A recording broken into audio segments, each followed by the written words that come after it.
నమస్కారం. హరిప్రియ భక్తి ఛానల్ ప్రేక్షకులకి శుభస్వాగతం. మనం శనికి సంబంధించిన విషయాలను, శని గ్రహానికి సంబంధించిన విషయాలను తెలుసుకునేటువంటి భాగంలో ఈ రోజున అష్టమ శని అనేటువంటి విషయాన్ని తెలుసుకుందాం. అష్టమ శని అంటే మన జన్మ లగ్నానికి ఆ శని 8వ ఇంట ఉండటము. ఆ 8వ ఇంట్ల శని ఉన్నప్పుడు దాన్ని అష్టమ శని అని అంటారు. ఆ శని వలన ఏ విధమైనటువంటివి సంఘటనలు జరుగుతూ ఉంటాయి అంటే ఈ అష్టమ శని చాలా కష్టాలను ఇస్తుంది అని శాస్త్రం చెప్తున్నది. చాలా పరీక్షాకాలంగా ఉంటుంది. ఒక్కొక్కసారి చాలా తీవ్రమైనటువంటి ప్రమాదాలు సంభవిస్తాయి. ఇది 2.5 సంవత్సర కాలం మన జీవితంలో ఉంటుంది. మన నక్షత్రానికి సంబంధించిన రాశి నుంచి, ఈ రాశి నుంచి ఎన్నో రాశిలో ఇది ఉన్నది అనే దానికి చూసుకున్నట్లయితే ఇప్పుడు కర్కాటక రాశి వారికి అష్టమ శని నడుస్తోంది. రాశిని బట్టి నేను ఇందాక పొరపాటున లగ్నం అని చెప్పాను, జన్మ లగ్నం అని. జన్మ రాశి నుండి కాబట్టి ఈ జన్మ రాశి నుంచి 8వ స్థానంలో శని ఉన్నట్లయితే అష్టమ శని కింద మనం భావన చేస్తాం. కాబట్టి ఈ అష్టమ శని వలన మొదటి సంవత్సరం పావు భాగము, ఈ సంవత్సరం పావు భాగము చాలా ఆర్థికమైన ఒత్తిళ్ళు ఉంటాయి.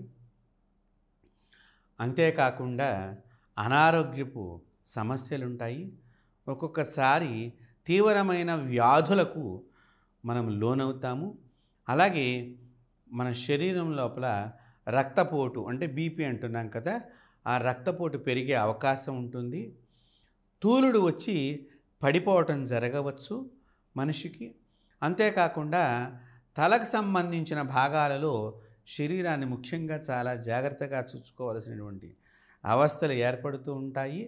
అంతేకాకుండా నరాలకి సంబంధించిన నిస్త్రాణత అంటే నరాల లోపల రక్త ప్రసరణ సరిగ్గా లేకపోవటము అని చెప్పుకోవచ్చు. ఇత్యాది విషయాల్లో ఎక్కువ ప్రభావం ఉంటుంది. అంతేకాకుండా దానికి సంబంధించిన వైద్యం కూడా మనం సరైన డాక్టరు మనల్ని పసిగట్టలేకపోవటము, దానికి ఎక్కడెక్కడో తిరుగుతూ ఉండటము జరుగుతూ ఉంటుంది ఈ అష్టమ శని వలన.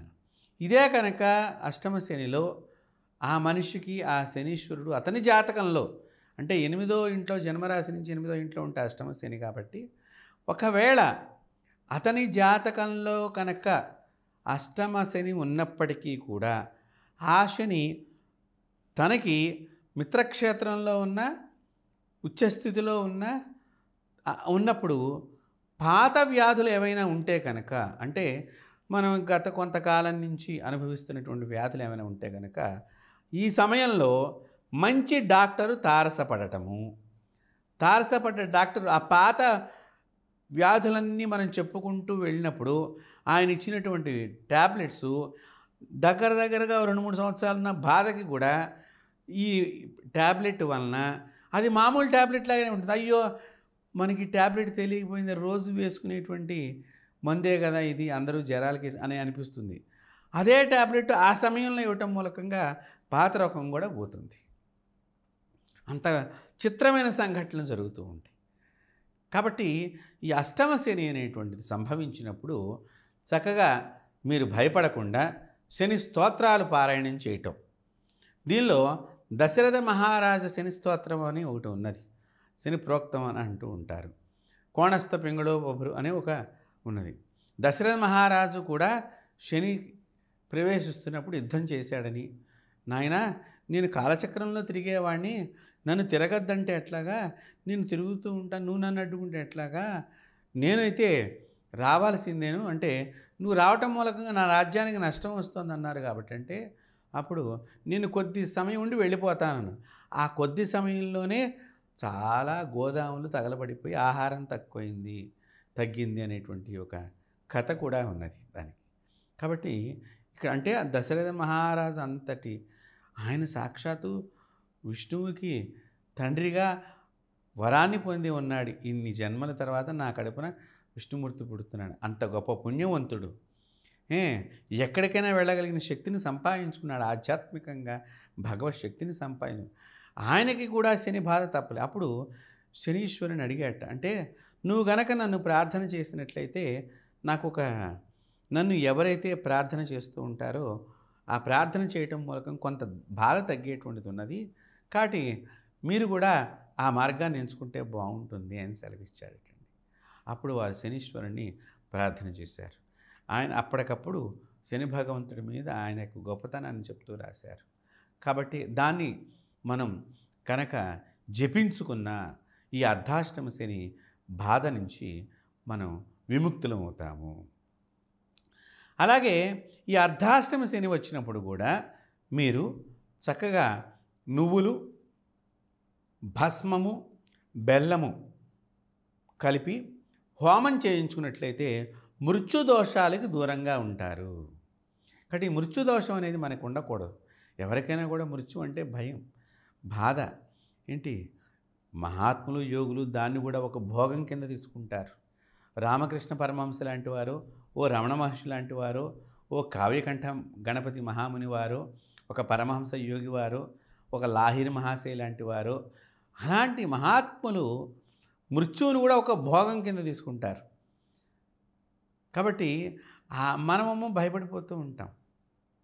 వారికి భోగంలాగా ఉంటుంది.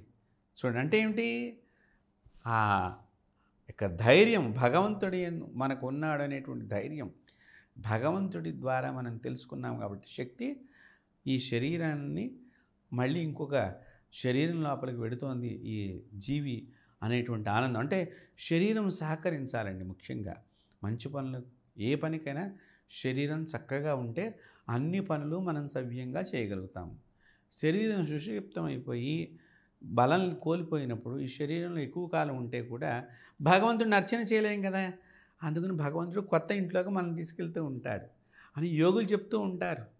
కొత్త ఇంట్లోకి వెడితే మళ్ళీ కొత్తగా జపం చేసుకోవచ్చు. వారి ఆలోచన. మనం ఏమనుకుంటాం, అమ్మో చచ్చిపోతే ఎట్లాగా అని అనుకుంటాం మనం. కాబట్టి చావును కూడా వారు భోగంగా మార్చుకునేటువంటి మహానుభావులు. కాబట్టి ఎప్పుడైతే ఇలాంటి హోమం చేసుకుంటామో నువ్వులు, బెల్లము, భస్మము కలిపి శివుడికి సంబంధించిన మహామంత్రంతో చక్క శని మంత్రంతోనూ అయితే త్రయంబకం యజామహే సుగంధిం పుష్టివర్ధనం అనేటువంటి మంత్రంతో కూడా హవనం చేయించుకున్నట్లయితే మృత్యుదోషాలు తొలగిపోయి శుభమైన జీవితాన్ని పొందుతారు. కాబట్టి అందరం కూడా శనిని ఆరాధన చేద్దాం. ఆయన్ని అంటే భయపడకుండా మనం ప్రేమపూర్వకంగా వారికి నమస్కారం చేసినట్లయితే ఆ శనిదేవుని యొక్క అనుగ్రహానికి పాత్రలం అవుతాం. స్వస్తి.